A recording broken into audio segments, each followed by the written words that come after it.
My name is Chelsea, and on behalf of my group members, Leah and Casey, thank you for joining us for this case study.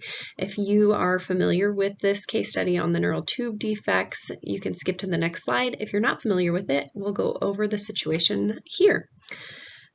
So we learn that Felicity is a very busy 29-year-old woman in a professional career. She has diabetes mellitus and is also pregnant for the first time. Because of her busy schedule, it was over 3 weeks after missing her menstrual cycle when she visited her family doctor to have the pregnancy confirmed. Felicity became very concerned when her physician asked if she had been taking folic acid. It was all Felicity could do to remember to manage her insulin levels, and taking folic acid supplements was something she had not even considered. Her doctor told her to take 600 micrograms of folic acid daily and advised Felicity to return later for maternal serum marker testing. On the following slides, we'll get into a bit of a discussion about this situation. Central to this case study is knowing that decreased serum folate levels during the first trimester is associated with increased risk of neural tube defects in the growing fetus. A few examples of a diagnosis related to neural tube maldevelopment include anencephaly, spina bifida, and an encephalocele. All of these are potentially devastating diagnoses to varying degrees. One of the most effective methods to overcome this folate deficiency is supplementation with folic acid. Folic acid is the synthetic form of folate, which is a B vitamin instrumental in fetal development. The generally recommended dose is 400 micrograms of folic acid daily. The CDC recommends starting supplementation at least 1 month prior to conception to optimize serum folate levels during the first trimester when the neural tube is developing.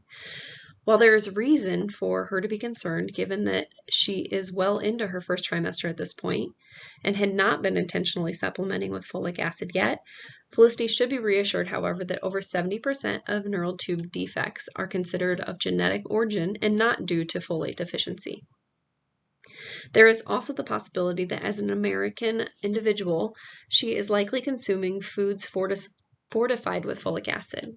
Even still, the CDC states it is difficult to obtain an adequate folate intake from food sources alone. Her care provider should inform her how she can proceed at this point in her pregnancy, which is already approximately 5+ weeks gestational age, and what kinds of tests or monitoring might be expected to better know the risks her baby has for being born with a neural tube defect. In the case study, Felicity's care provider instructed her to start at the higher dose of 600 micrograms of folic acid in hopes of more quickly increasing her serum folate levels, while her fetus is still in the early developmental stages. Does Felicity have any other risk factors that are noteworthy in this case? Yes, she does. Felicity has the added risk of diabetes mellitus, the case study tells us. Her care provider would have an even more increased concern that she may be poorly managing her blood sugars, as the case study says, quote, "It was all Felicity could do to manage her insulin levels." Studies have shown that preconception glucose control is correlated with better pregnancy outcomes overall.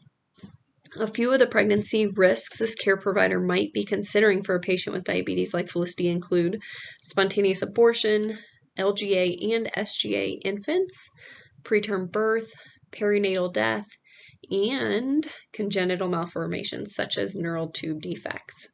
So now we realize Felicity potentially has 2 big risk factors for neural tube defects in this fetus, both an environmental and a genetic risk factor. Of course, Felicity's care provider is going to want to know more about this situation. A few assessment questions her care provider could ask or consider to help guide Felicity's care and discuss the overall risks and benefits with her may include: is she type 1 or type 2 diabetic? How long has it been since her diabetes diagnosis? How is she currently managing her diabetes? The case study did mention insulin levels, which would lead me to believe that she is insulin dependent. What are her trends?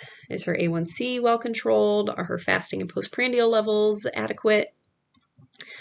Also, it says that she's having trouble controlling her insulin levels. Is this baseline or new? Potentially related to nausea of pregnancy? Is Felicity a brittle diabetic and sugars swing widely despite her best efforts? Does she have other life stressors like work or relationships that we could help her manage so that she can focus on her health? What resources might she need there? Does she need more education or different blood sugar management options? Even if she has a solid grip on diabetes education, she will likely need a referral for a diabetes educator and maybe a maternal fetal medicine specialist to help her manage the adjustments that pregnancy will surely bring. Could this signal an issue with her nutrient intake? Is she even well nourished? What are the chances her diet is or is not positively contributing to her folate levels? All of this, of course, relates back to how does her diabetes influence her risk of neural tube defects in this baby. The mechanism by which maternal diabetes may result in neural tube defects is not very well understood at this time. Some studies point towards high glucose-induced type 2 diabetes causing a gene misfire. Another study suggested that elevated glucose levels change the body's folate metabolism, which increases the risk for neural tube defects.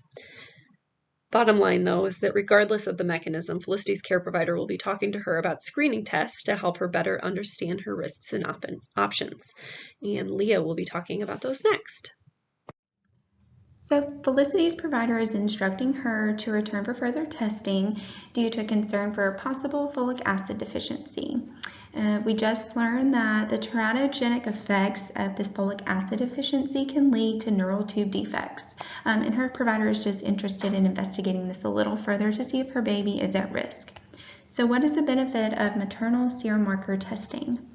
This is a useful tool that can screen for various fetal anomalies.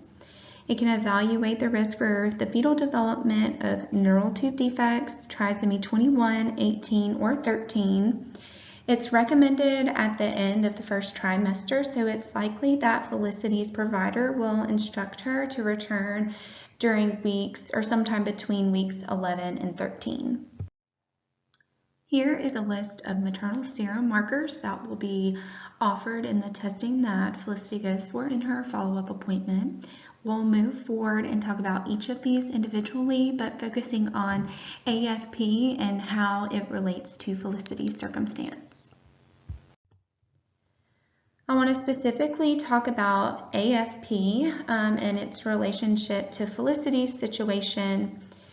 Elevated levels of AFP are present in cases where the fetus has a neural tube defect. AFP is a fetal plasma protein present in maternal blood and amniotic fluid. In typical pregnancies, this level peaks at the end of the first trimester and steadily drops until the third trimester when it peaks again. On the other side of this, abnormally decreased levels can be associated with Down syndrome. I also want to talk about additional maternal serum markers that will be offered in the testing that Felicity will have done at her follow-up appointment. We have HCG, which normally indicates pregnancy, but abnormally high levels can strongly indicate Down syndrome. Unconjugated estriol is a maternal serum marker that's typically decreased in Down syndrome and trisomy 18. PAPP-A is a marker that rises in correlation with increased gestational age in pregnancies that are at risk for trisomy 21, 18, and 13. Low levels of the serum marker at the end of the first trimester are also linked with Down syndrome. So what other testing would be particularly useful in Felicity's situation? In the event that Felicity has a positive serum marker present in her testing, she can have an ultrasound done as a diagnostic tool for detecting neural tube defects such as anencephaly or open spina bifida. Another additional test that could be an option for Felicity is amniocentesis. You can retrieve AFP from the amniotic fluid present, but this is a really invasive procedure and Felicity would have to weigh the risk versus benefit in diagnostic testing like this. So these are just a couple of options for Felicity. Okay, so when talking about Felicity's case, it's important to understand the period of her pregnancy where she was most vulnerable to developing neural tube defects. According to our Porth's pathophysiology, the embryo's development is most easily disturbed during the period when differentiation and the development of organs are taking place.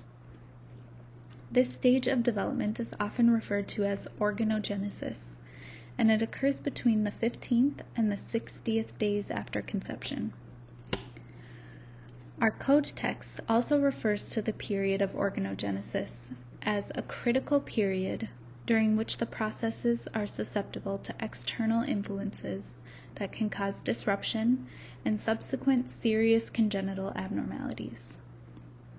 By the end of the 8th week, the embryo becomes known as the fetus and has a distinct human appearance.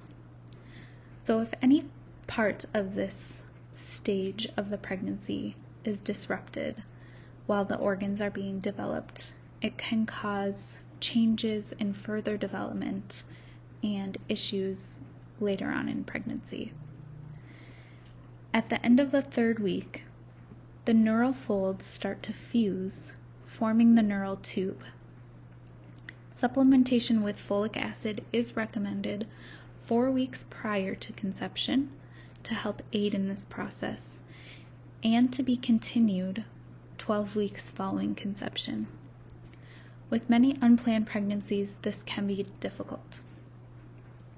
Folic acid supplementation and fortification of foods has helped to decrease the incidence of neural tube defects. So as Chelsea mentioned earlier, due to folic acid fortification in the United States, likely she has had some intake of folic acid during and prior to her pregnancy. With her diabetes management, that may put her at higher risk for having a folic acid deficiency, but likely she has had some intake. At this stage of her pregnancy, she is past the neural tube development part of the organogenesis phase. But she should still continue with a well-balanced diet and controlling her diabetes during pregnancy.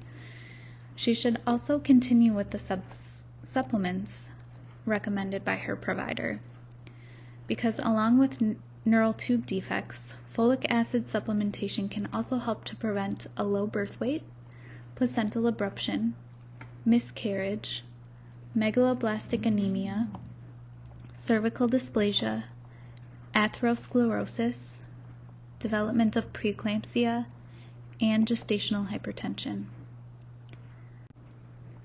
This concludes our presentation on neural tube defects. On behalf of Chelsea, Leah, and myself, thank you so much for taking the time to listen, and we hope you enjoyed it.